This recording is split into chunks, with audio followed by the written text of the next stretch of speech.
Damos comienzo a un nuevo programa, Servidores de Dios. Quien te habla es Manuel Cornejo. Estaré compartiendo la palabra de Dios y lo haré de una manera expositiva, versículo a versículo. Y en esta ocasión será en el libro de Josué, capítulo 2 y versículo 1, donde dice: Josué, hijo de Nun, envió desde Sitín 2 espías secretamente, diciéndoles: andad, reconocer la tierra y a Jericó. Y ellos fueron y entraron en casa de una ramera que se llamaba Rahat y posaron allí. Josué había ya iniciado los preparativos necesarios para ejecutar la voluntad de Dios en relación con la posesión y también el reparto de la tierra prometida, como podemos observar en el capítulo 1 y los versículos 4 y versículo 6. Pero primeramente ordenó que el pueblo hiciera los acopios de comida necesarios para cada familia, para que tuviese lo necesario a la hora de cruzar el Jordán e introducirse en Canaán, como señala el capítulo 1 y versículo 11. Así pues, Josué siguió tomando decisiones en relación con la conquista en los territorios del que había de posesionarse Israel. Y él lo hacía desde el campamento en el que el pueblo estaba acampado, llamado aquí Sitín, en la abreviada del nombre Abed Sintín, como dice Números capítulo 33, versículo 49. Por otro lado, Sintí significa alcacia, por lo que Abed Sintín probablemente equivale a Prado de las Alcacias o otros la denominan como Arroyo de las Alcacias. El lugar situado en Transjordania se identificó primeramente con la actual Tel El Kefreín, situado a menos de 2 kilómetros al norte de Kefreín, la Ávila romana citada al historiador Flavio Josefo. Sin embargo, más recientemente se le identifica con el actual Tel El Hammam, situado a 2 kilómetros al sudoeste de Tel El Kefraín. Y note que fue en aquel lugar donde años antes el pueblo de Israel, inducido por las mujeres de Moab, habían cometido el pecado de adorar a los dioses moabitas, causando la ira de Dios sobre ellos, como así nos enseña en Números capítulo 25 y los versículos 1 al 4. De este mismo sitio, un pueblo nuevo estaba dispuesto para subir a la tierra prometida, y el conductor del pueblo tomaba las disposiciones necesarias para hacerlo conforme a la voluntad de Dios. Josué, por tanto, envió a 2 exploradores, más bien espías, para reconocer un punto concreto, es decir, Jericó. Probablemente lo hizo el mismo día que envió a sus oficiales para ordenar el acopio de comida entre el pueblo. Pero note que ninguna semejanza puede establecerse con la acción de Moisés cuando envió a 12 espías para reconocer la tierra de Canaán desde el desierto de Parán, como dice en Números capítulo 13 y los versículos 1 al 20, ya que aquella había sido una decisión del pueblo que Dios consintió. Y aquí el texto bíblico es muy preciso cuando dice: envía tú hombres que reconozcan la tierra de Canaán. Números capítulo 13 y versículo 2. En el hebreo se lee literalmente envíate, ya que la decisión era del hombre y Dios consentía en ello. No era por tanto instrucción divina, sino decisión humana. Moisés recordaba el acontecimiento y también hacía énfasis en la razón del mismo, cuando dice: y vinisteis a mí todos vosotros y dijisteis: enviemos varones delante de nosotros que nos reconozcan la tierra, y a su regreso nos traigan razón del camino por donde hemos de subir, y de las ciudades a donde hemos de llegar. Deuteronomios capítulo 1 y versículo 22.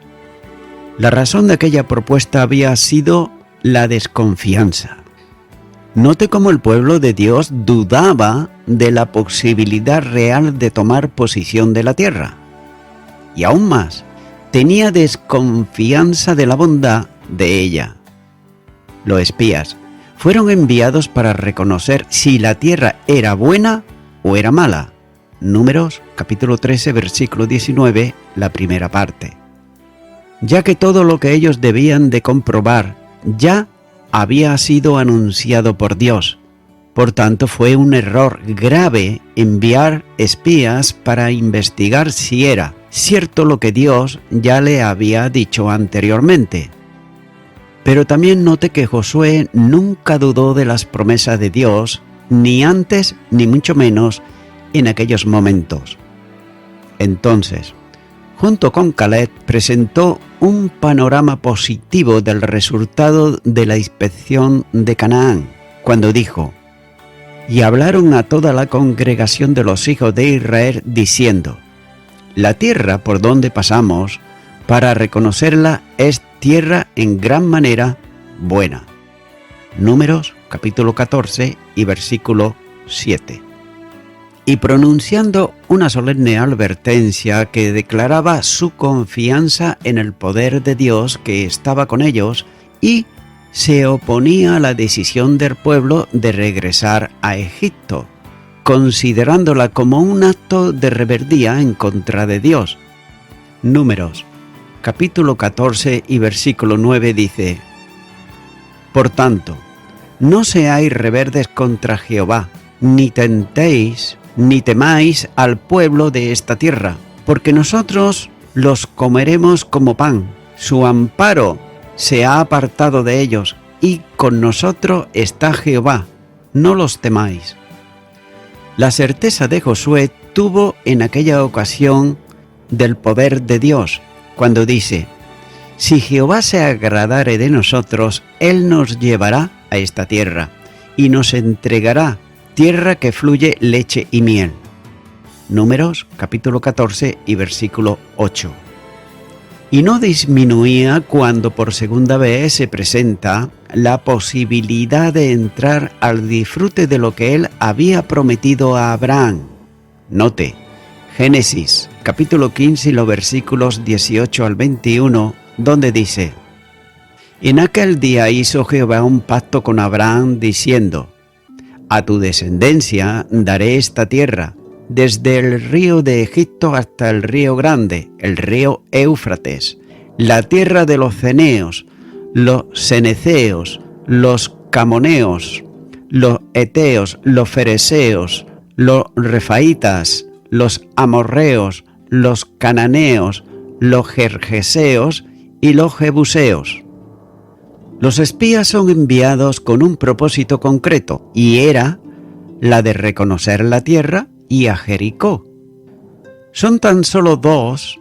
En esta ocasión lo ha enviado directamente por Josué, sin la intervención del pueblo y sin su consentimiento.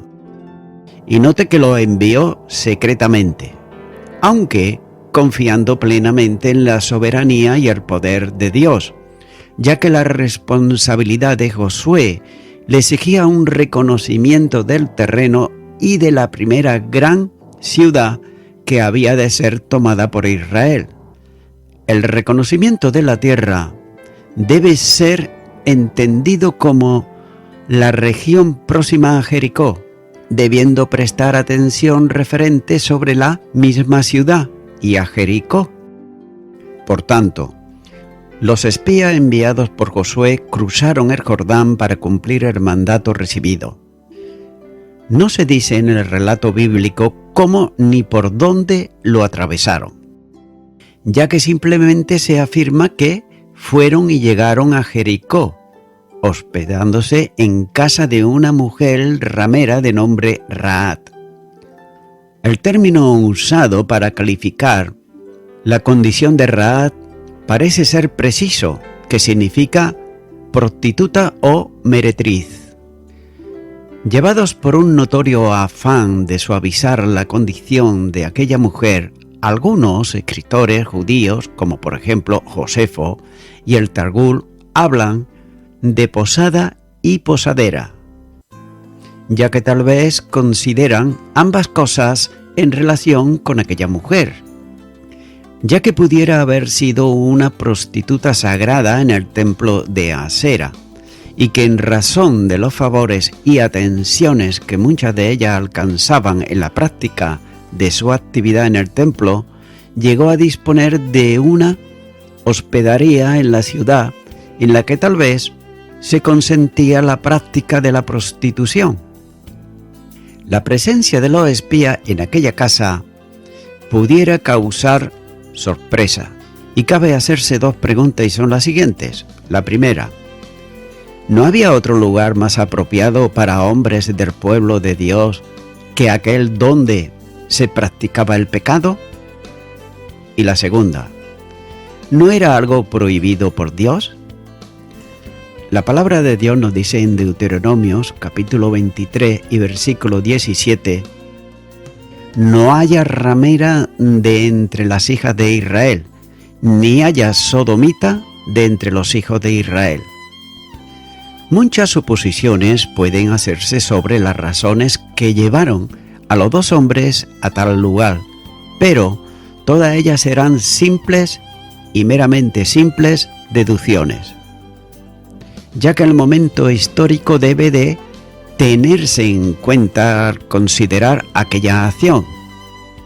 Por ejemplo, los habitantes de Jericó estaban preocupados por la presencia de los hebreos al otro lado del río, y toda la población estaría alentada para denunciar a cualquiera de ellos que fuese descubierto. Sin embargo, a nadie sorprendería demasiado ver a algún extraño en casa de Rahab, por lo que los dos espías pudieron acudir a tal lugar amparándose en aquellas circunstancias. Note que el interés de aquellos era pasar inadvertidos, ya que no estuvieron de un lado para otro por aquella casa, para que pudieran ser descubiertos por alguien, sino que se retiraron a un lugar reservado para no ser visto. Cuando dice pasaron allí, literalmente quiere decir se acostaron allí. Y en este momento la figura de Rahab adquiere un notable significado que no debe ser pasado por alto de seguir en adelante con el estudio de este pasaje. El nombre está posiblemente relacionado con la raíz Rahab, de donde viene ancho. Algunas características personales de aquella mujer son muy evidentes, ya que primeramente era una mujer que era gentil. Entonces, ni ella ni su antepasado habían tenido origen hebreo. En su ascendencia no había ningún vínculo con el pueblo de Israel, y por tanto no tenía derecho alguno a las promesas que Dios le había otorgado. Es por eso que ella estaba ajena a los pactos.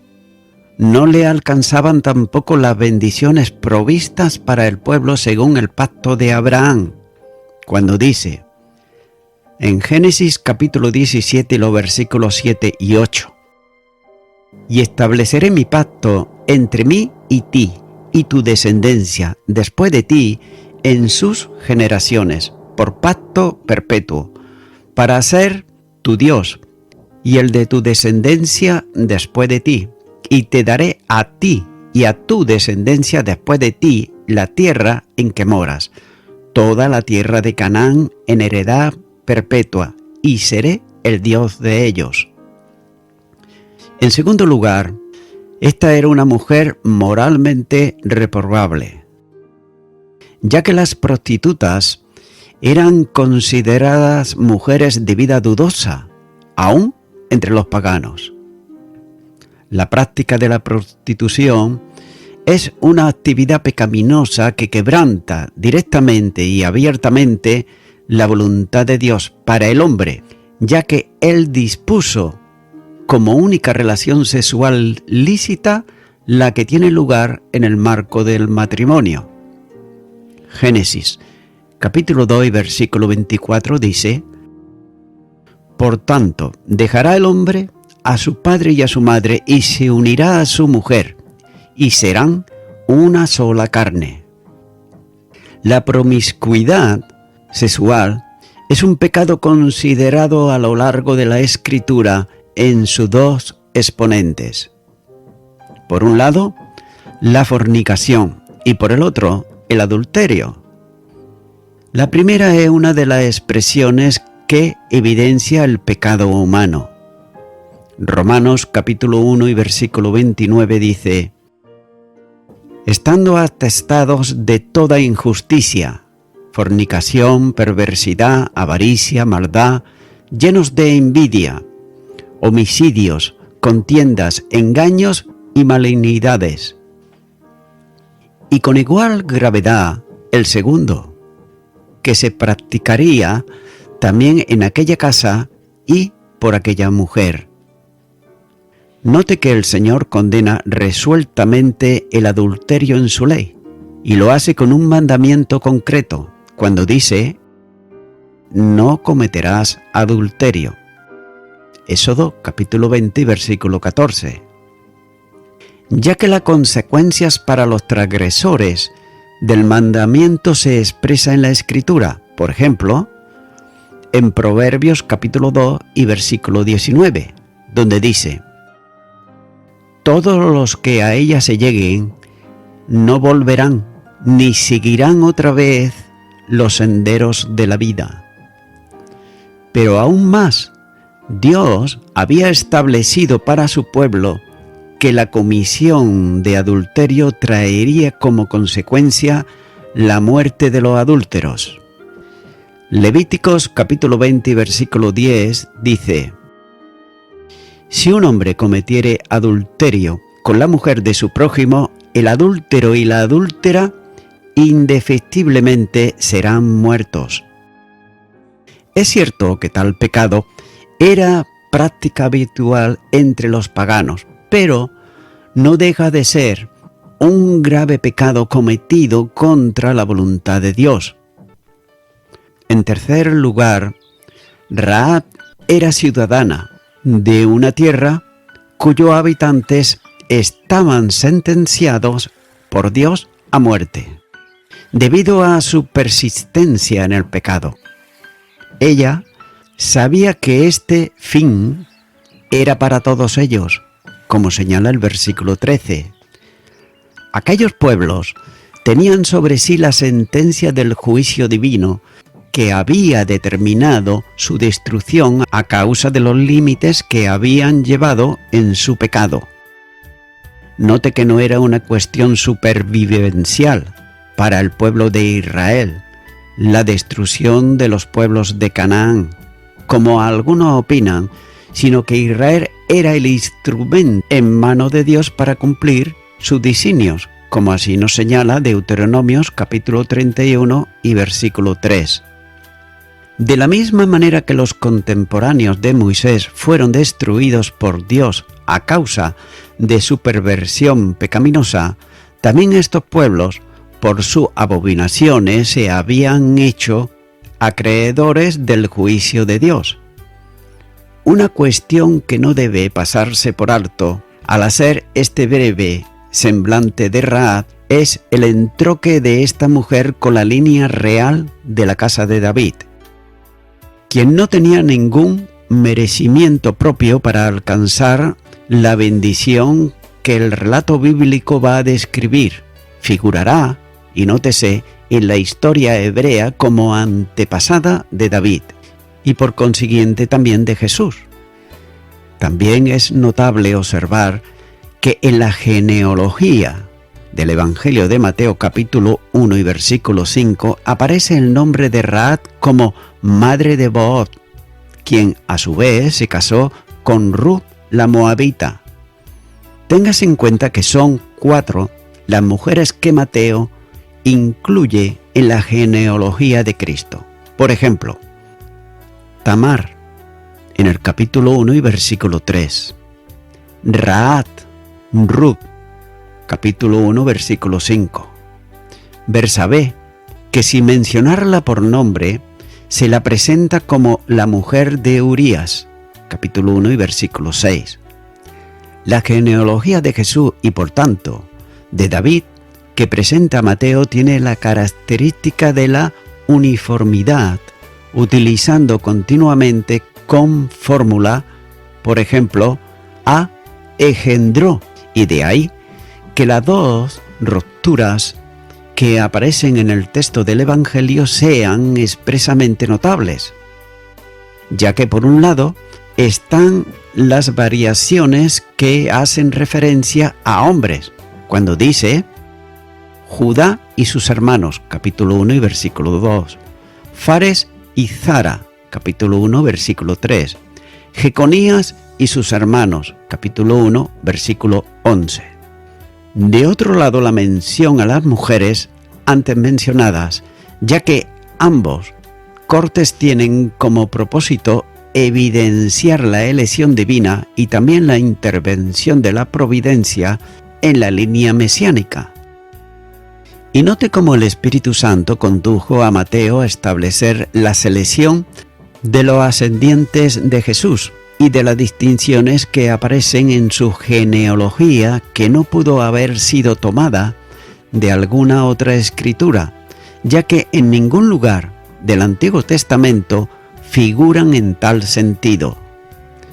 Aunque por otro lado, en la lista de crónicas, como dice Crónicas capítulo 3 y los versículos 1 al 10, aparece Bersabé. El autor aquí oculta intencionadamente su nombre, vinculándola con su padre. Sin embargo, no es prueba que fuera la base para la que Mateo la mencionara como la mujer de Urías.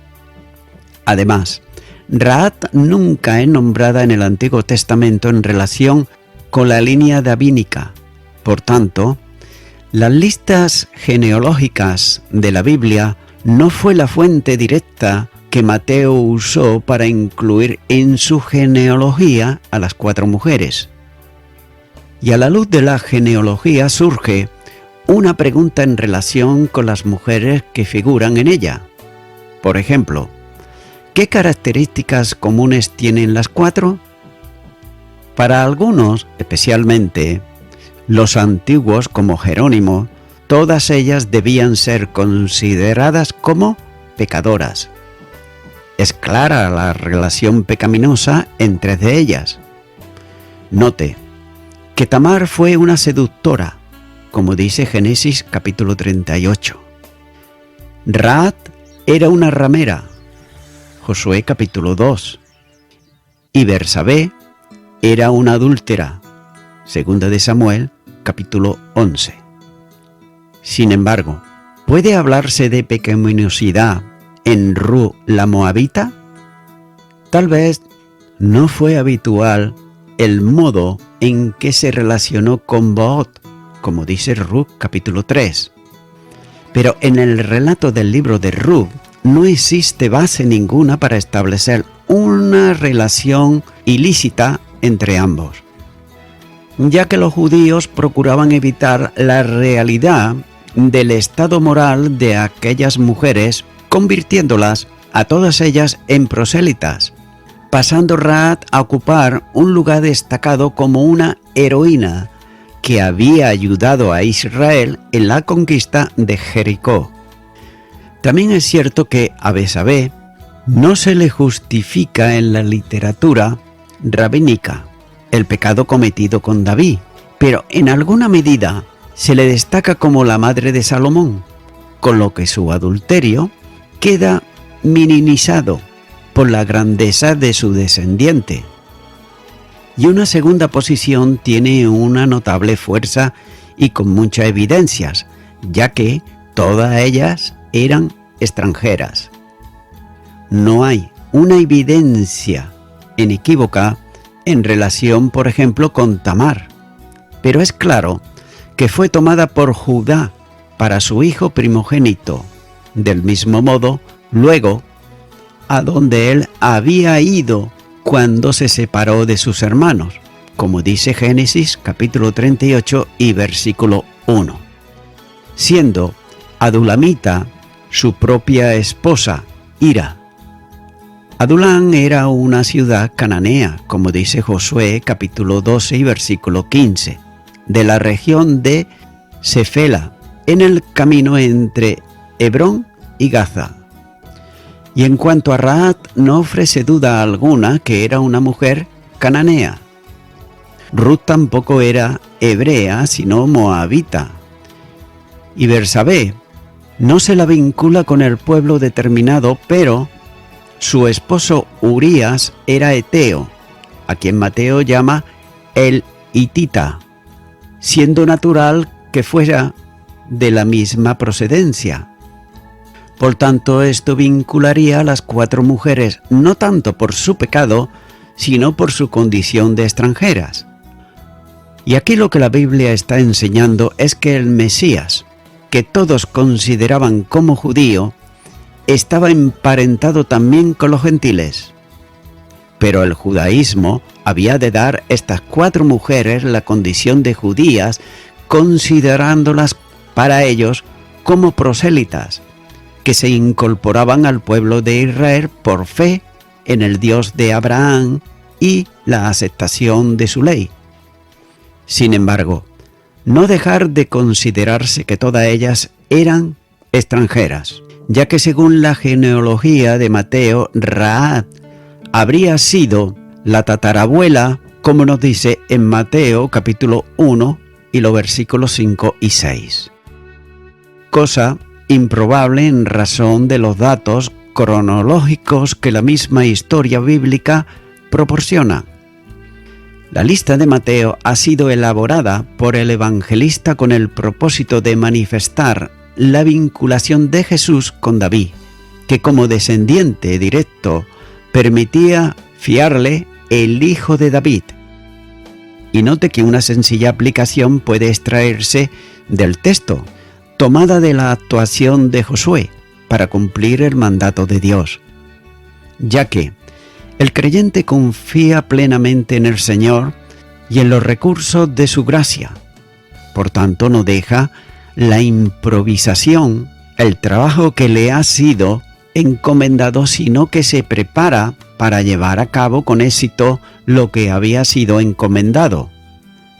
El planificar la actuación y tomar las precauciones necesarias para llevarlo a cabo no significa en modo alguno una falta de fe y confianza en el poder, conducción y provisión divinas, ya que un creyente no es más espiritual por dejar a un lado la planificación y previsiones en la obra de Dios, sino todo lo contrario, ya que el mismo Señor es ejemplo de ello, cuando con motivo del acoso por parte de los dirigentes de la nación, se retiró con los suyos a un lugar que no comportaba las dificultades y problemas que pudiera haber en Jerusalén, como así nos dice Juan capítulo 10 y los versículos 39 y 40.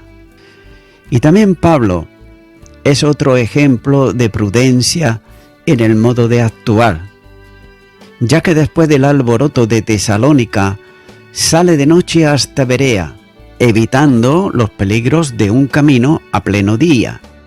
Hechos de los Apóstoles, capítulo 17, versículo 10. Igual comportamiento cuando surgieron los problemas también con los judíos en Berea. Hechos de los Apóstoles, capítulo 17 y versículo 15. Aun cuando tenía la promesa del Señor de que ningún mal podría ocurrirle hasta estar en Roma, tomó él, por tanto, las precauciones necesarias para evitar el complot de los judíos contra su vida en el camino a Cesarea. Hechos de los Apóstoles, capítulo 23, versículo 12 en adelante. Nótese que asumir riesgos innecesarios en la obra de Dios no es evidencia de espiritualidad y confianza, sino muchas veces manifiesta un desafío arrogante propio de la carne. Es por eso que Josué tomó las precauciones necesarias enviando a los 2 espías Y lo hizo para reconocer Jericó, no por desconfianza en el poder de Dios, sino por deseo de evitar los riesgos que pudieran ocurrir en un territorio desconocido para ellos. Y voy concluyendo con esto.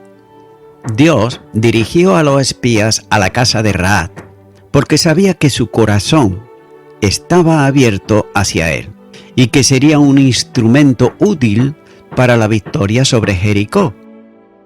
Nótese que muchas veces Dios utiliza personas con una fe sencilla para lograr sus grandes propósitos, y esto no importa qué clase de pasado hayan tenido ni cuán insignificantes parezcan. No permitió que su pasado le impidiera desarrollar el nuevo papel que Dios tenía para ella. Amigo y amiga oyente, Dios está ahora mirando tu corazón, y si tú los tienes dispuestos, como lo tenía esa mujer Rahab, Dios obrará en tu vida lo mismo que lo hizo en ella, de manera diferente, pero obrará y lo hará para bien. Y Él quiere hacerlo en primer lugar para darte salvación y vida eterna. Es por eso que si tú tienes tu corazón dispuesto para recibir a Jesús, en Él, el Señor, Él vino para salvar aquello que se había perdido. Rahab estaba perdida en sus pecados, pero, sin embargo, creyó a Dios. Por tanto, toda persona que no tiene a Jesús en su corazón, que no lo ha recibido como su Salvador, es una persona que está perdida. Pero recuerda que Él vino a buscar aquello que estaba perdido. Por tanto, yo te animo ahora en este momento a que tú puedas recibirle en tu corazón. Para ello, es necesario que tú ores una oración de fe, que des este primer paso, recibirle en tu corazón. Lo demás lo estará haciendo Dios en tu vida, si tú así se lo permites. Por tanto, ora conmigo y repite ahí a donde estás y di: Señor Jesús, me confieso una persona pecadora, quizás no como Rahab, pero en otros muchos pecados, y vengo ante ti para pedirte perdón. Me arrepiento ahora, en este momento, de todos mis pecados, y te recibo a ti, Señor Jesucristo, en mi corazón como mi único Salvador. En el nombre de Jesús. Amén.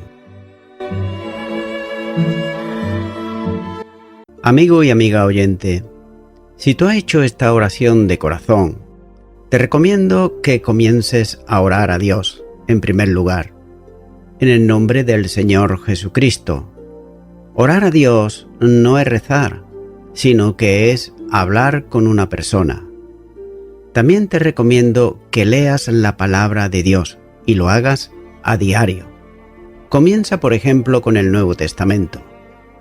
Y también, por último, te recomiendo que para que puedas crecer espiritualmente, te congregues en una iglesia cristiano-evangélica, donde se predique, se enseñe y se practique la sana doctrina y la palabra de Dios.